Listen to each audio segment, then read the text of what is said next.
television, backstage here at Voodoo. Once again, we seem to be making a habit of being in Voodoo recently, probably because it's staging a hell of a lot of classy gigs. And tonight, can't get much more classy than you ever British heavy metal legends Diamond Head making their return here to Belfast. Pleased to say, joined by the one and only Brian Tatler. Welcome back to Belfast. Yeah, nice.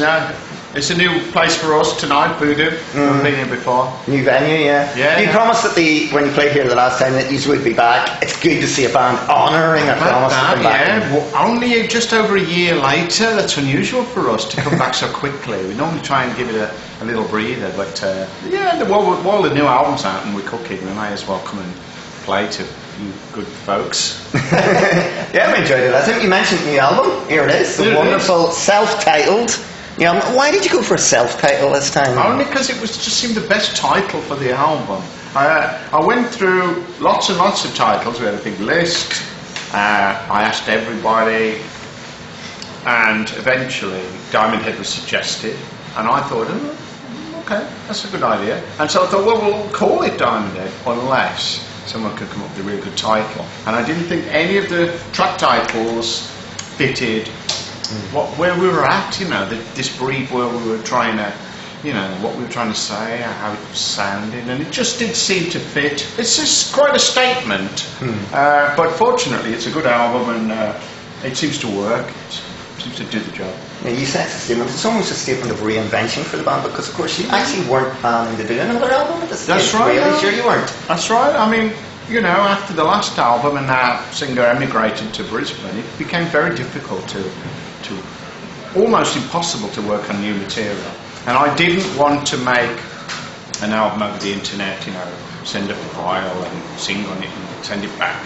I didn't want to do that kind of record, so it kind of only came together once Rasmus joined in 2014 and we discussed making a new record, and we thought we'd at least make a start and just see how it goes.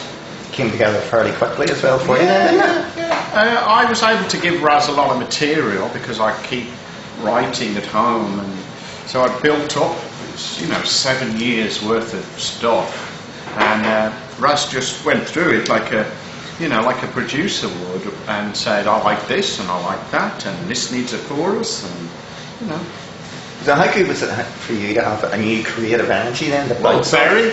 It's really helped, and I don't think the album would be anything like as good if I didn't have that fresh pair of ears come along, and fresh ideas and the energy. He's a younger guy, so he's got more energy, and it just seemed to work.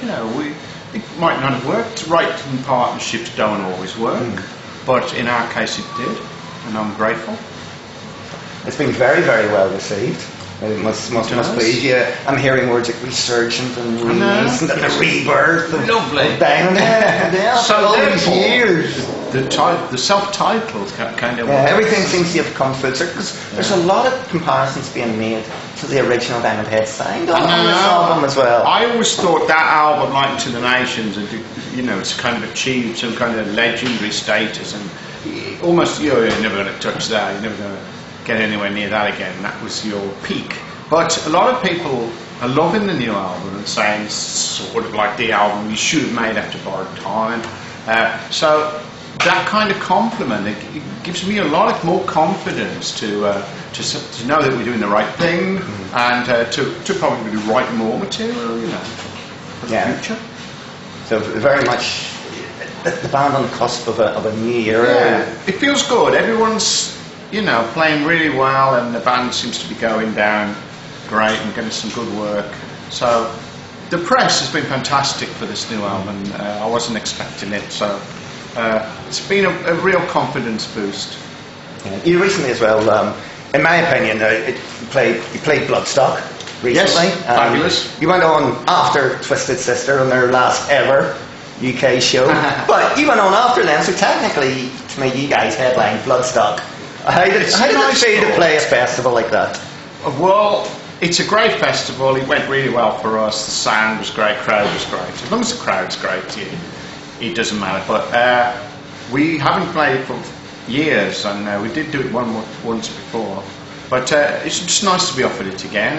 It's even like a Midlands gig for us. It's only in Derby, isn't it? So, great. We've been looking to do that festival for a number of years, and it just seemed to keep eluding us, but we nailed it this time.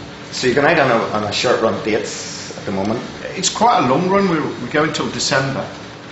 We're off to America in November, and I think we've got probably nearly 30 dates there. America. You really seem to have broken through on America on this. Well, we've run. done. This will be our fourth kind of jaunt in the past 5 or 6 years. Yeah. So we do seem to get over there now, much more. I mean, we didn't in the early days. We should have been over there in 1980 and 1982, like some bands managed to get over. We couldn't get it together for one reason or another. But at least we're there now, and it's some fantastic gigs over in the States. Can I mention the Metallica factor? Do you think that helps? It's probably helped, doesn't it? I think that's only ever been good. I never see that as a negative. The Metallica. It's very flattering to be covered by a band anyway, but to be covered by such an important, massive band is it's helped keep us alive, really. And they've always been very honest and very open and about the influence that your songs had on them. Well, it's great. It's nice to be an influential band, and you can hear bits of Diamond in certain tracks on the first album. So great, it's been nothing but mega, really. Would you love to tour with them? Yeah, of course, absolutely. We seem to have done isolated festivals and things. I don't think they really have older bands as support bands. They kind of go with the new boys, whoever's up and coming and hot, rather than a nostalgia thing. Do you ever look back over the Downhead career, and I'm thinking Iron Maiden have just announced a new tour today. Oh, right. It's 12 dates, and their first arena tour in UK arena tour in 7 years or something like that, and they're going back to playing the likes of Liverpool that they haven't played in 20 odd years. Do you ever look back and go, you look at the bands that you came out with the new wave of British heavy metal scene, like Maiden, like Saxon, who've had that enduring success, and go, why couldn't we be up there with Iron Maiden? Well, because it's difficult, isn't it? There's only those 3 bands really that made it big, isn't there? Everybody else seemed to have struggled. So for every Iron Maiden, there's a Mithra, isn't there, and a Shiva, and bands that didn't become household names and sell 100 million records. So it is extremely difficult to do what Iron Maiden have done. And I've been trying for 40 years and I haven't managed it. So it's just tough. You can have everything in place, but you can still screw it up if you like. But there are fans who followed you from the very beginning. Personally, myself, I've followed your career from the very beginning. But also, you're attracting a new generation of fans. That's not the enduring appeal of heavy metal. It crosses generations, like no other music form that I know of. It's very loyal. Maybe the blues. Very loyal. You do get, young kids come to sit down, they check us out. Maybe you've heard the covers, maybe they've heard of us through Metallica, or just, some people like this style, this new wave of British heavy metal style, and a no nonsense approach, head down. It's cool, riffs and good vocals, and it's great. It's amazing that this style is still going, really, and still got its fans. So Downhead very much alive and kicking. Do you think there's a possibility 2017 might bring another album, or? It's possible. We're going to start writing next year, in probably January, and we'll just see. Because it does take a while to write the album.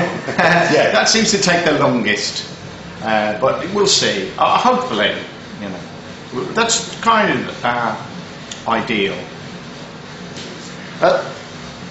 Downhead, brilliant new album, Uber Rock approved, of course. I must say, fantastic album. It's one of my favourite albums of the year. That's very nice. And great to see you back. And great to see you back in Belfast and honouring the promise that you've made us. Brian, here's to seeing you next time. And here's to a great show tonight. Okay. This is Mark from Uber Rock. Keep her lit, keep her between the trees. And keep